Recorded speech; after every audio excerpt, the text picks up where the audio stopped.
Good morning, 7th Standard. So, I hope all of you had a great weekend.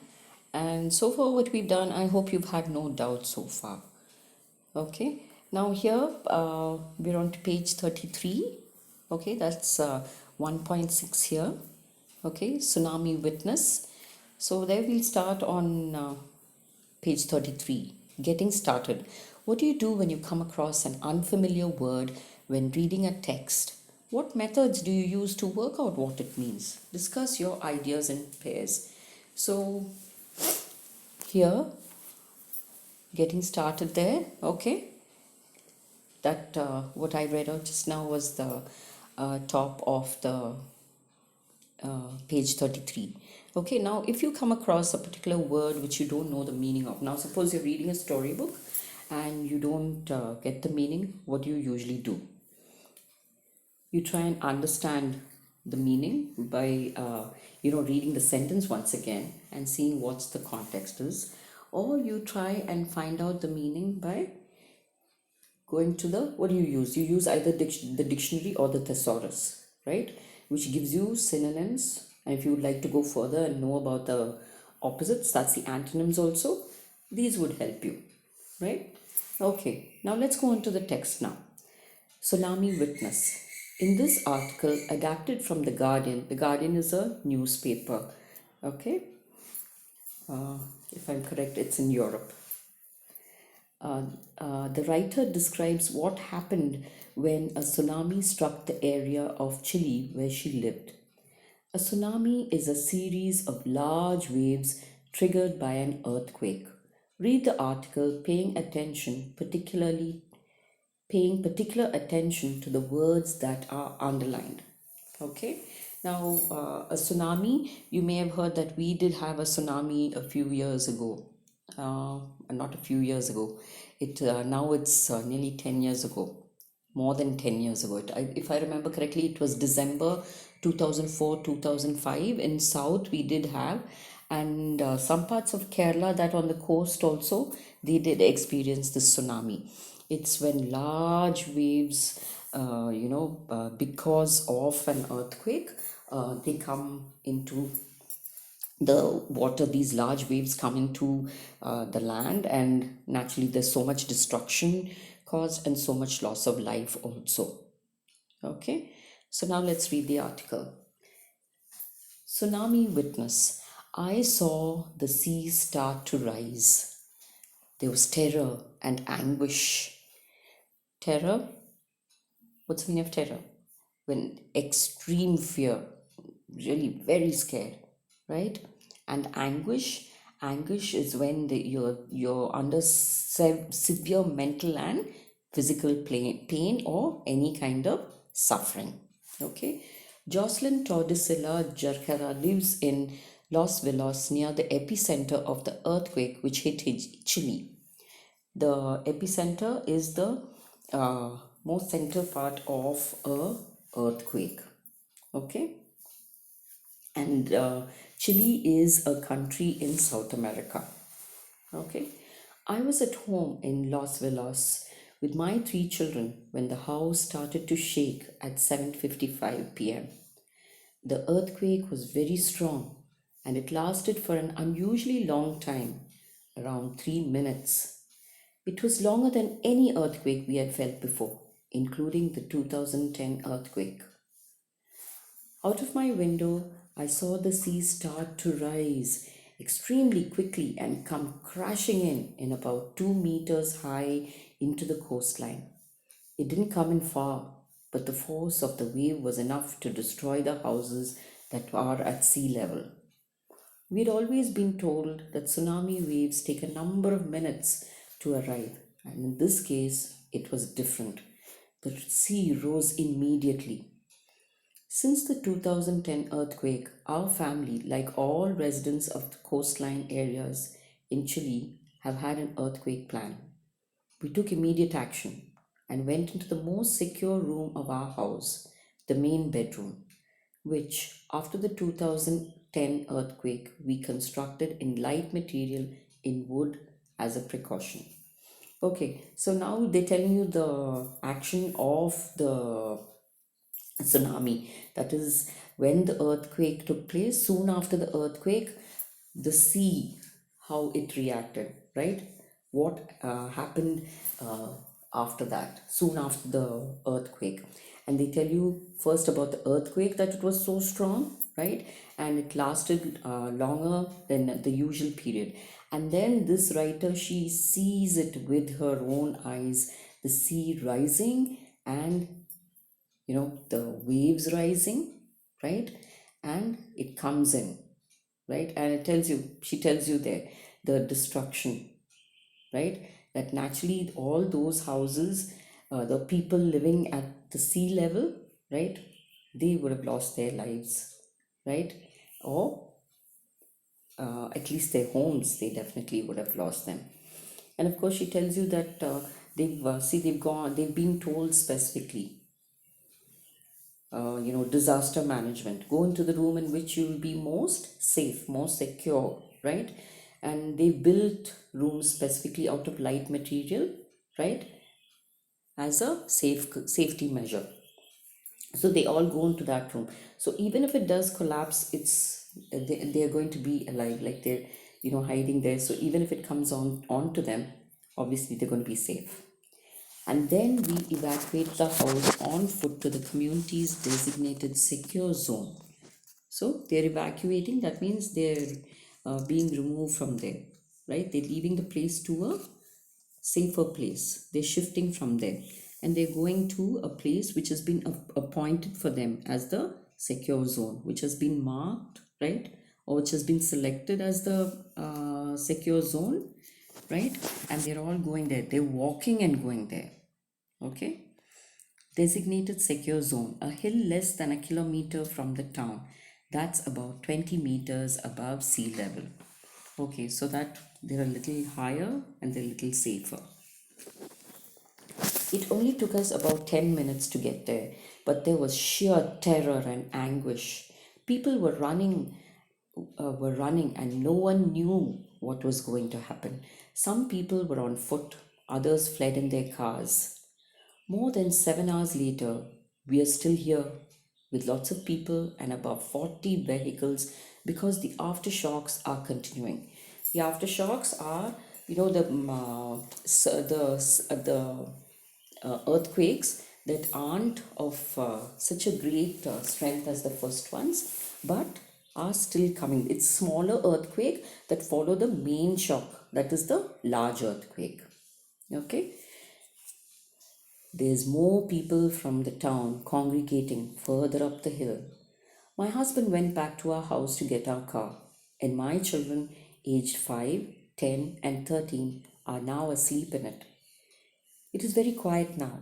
The electricity has just cut out in most of the town, and it's in darkness. Okay, so you see, they're telling you about this natural disaster that is taking place there, right? So I'm sure you've understood it, and you may have read about tsunamis and earthquakes before this, so you know what does happen.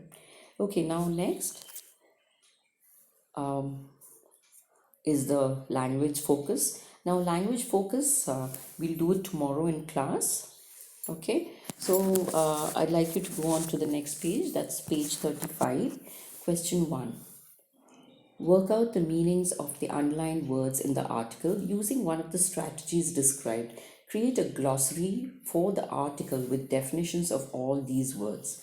Okay, so this we'll do it in class tomorrow because the question goes along with the language focus.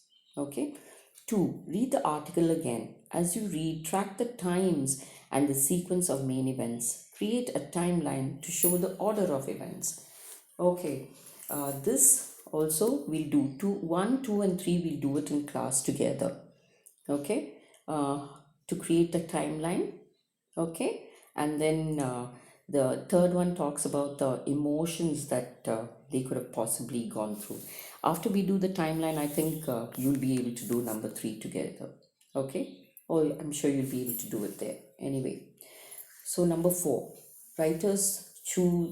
number 4, writers choose their words carefully, using them in particular ways to create different meanings and effects. Word choice works closely with other choices, such as grammar, that's your sentence formation, yes, and punctuation. Look at the sentence. Some people fled on foot, others in their cars. Now, look at the way this sentence has been rewritten below to create a different effect. They sprinted in absolute fear. That's what they did. Men, women, children. You have a colon there, right?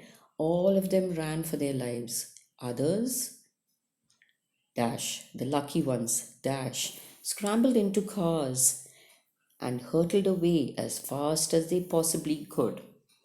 Hurtled away is, you move at a real fast uh, away to get away from the situation. You go really fast, okay, moving very fast, and sometimes to the extent that you even fall or you're tumbling down.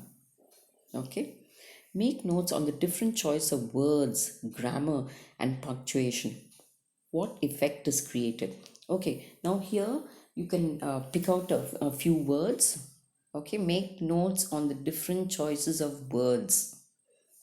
Okay, grammar, you'll have to think about the sentence types that are used, right? Different types of sentences that we've learned. So you can write, just two for each, like pick out, two or three words that you see, the words that are used, to create the mood and that particular atmosphere there, and the effect, right? And the grammar, there you would talk about the sentences, okay, and literary devices if there are any. And then you have punctuation. Punctuation, if you see here, you have the dash, you have colons, commas, right? So all these, what effect is being created here, right? So when you choose the words, you could say the effect that you think is being created there. Then when you're talking about the grammar, the sentences, pick out any two sentences, see what type of sentence it is, right? And then the punctuation that you take from a particular sentence, two sentences, and you can see what the effect is there, the way they are using it, right? So here, now, question number 5. Another way to create different effects is to rearrange clauses. Look at the first sentence of the article and note how the narrator begins with information about her home and family. I was at home in Los Villas with my 3 children when the house started to shake at 7:55 p.m. Here is the same information presented in a different order. Okay, now clauses, you have the meaning there. It's a group of words that contains a verb. That we've done it before, remember? In class, different clauses. Independent clause and dependent clause, remember? Okay. Here is the same information presented in a different order. When the house started to shake, I was at home in Los Villas with my 3 children. It was 7:55. What effect is created by reordering clauses? Does it change the emphasis? Does it make the opening more or less dramatic? Discuss your thoughts in pairs. So, this you can just note it, and anyway, we'll discuss it in class also. What you think? What is the effect when you're reordering the class?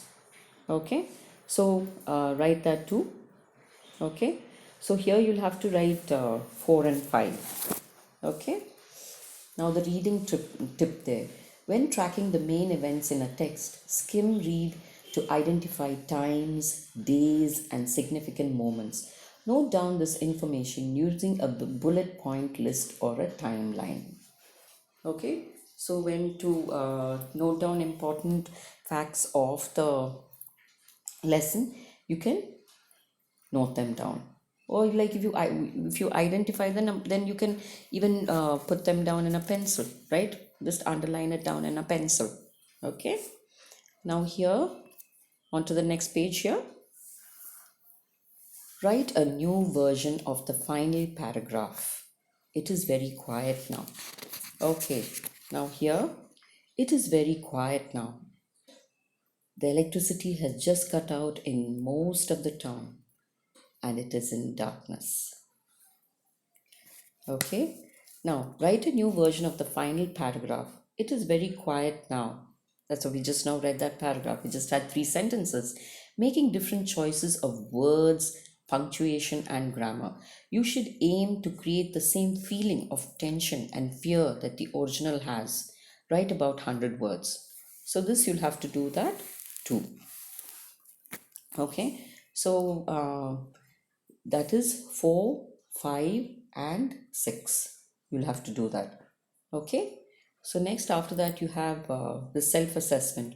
Reread your paragraph. How effective were your choices of language, grammar, and punctuation? Which ones did you feel were most effective in creating tension and fear? Place a tick under red, amber, green in a copy of the table to show the effectiveness of your choices. So, this you will have to mark yourself, put a tick where you feel you've been good. Now here you might ask me, how should you create the same feeling of tension? There, of course, once again you'll have words coming into play. When you want to create tension and fear, what kind of words will you use there, right? uh, there's perfect silence, there's no sound at all, darkness, darkness surrounds us now, there's no electricity, there's no the electricity has been cut out in the town, and we are waiting. See, when you make it more descriptive, your sentences, your words, then you can say, maybe you can bring in a word about how the children are, right? And you say that there is peace now, but that word now can be separate, and you can have it only in capitals, because when you bring in that now, that means you're implying that for the time being there's peace, but what's going to happen? Or see, you can have a use of the ellipsis at the end, or bring in a rhetorical question. There's perfect darkness, full stop, for how long? Dot, dot, dot. That means for how long is this all going to continue? Right? So see, there you have to, with your words and your sentences, or when you say, just suppose you say darkness, comma, everywhere. See that minor sentence that you're using there, right? It makes sentence but doesn't have a verb and a sub. It has a subject but not a verb, but you see it's a minor sentence and it is a complete thought. Darkness. You can have ellipsis, three dots, everywhere. See that fear, that how long are we going to be in darkness? What's going to happen next? Right? That is the idea that you have to create there. The effect that you have to create when you're going to make that little paragraph into a paragraph of 100 words. Okay? So think and write it carefully. Okay? Then next, we'll go on to check your progress. Okay? That I'd like you to just go through the questions too, and we'll be able to discuss it in our next class, and then after that, you all can do it. Okay? So then we'll talk about the project later. Okay? So have a great day, all of you, and I hope you've understood it. There seems to have been a lot of interesting and different ways you have to use your English. And anyway, we'll continue this when I see you tomorrow. So have a great day, all of you. Bye for now.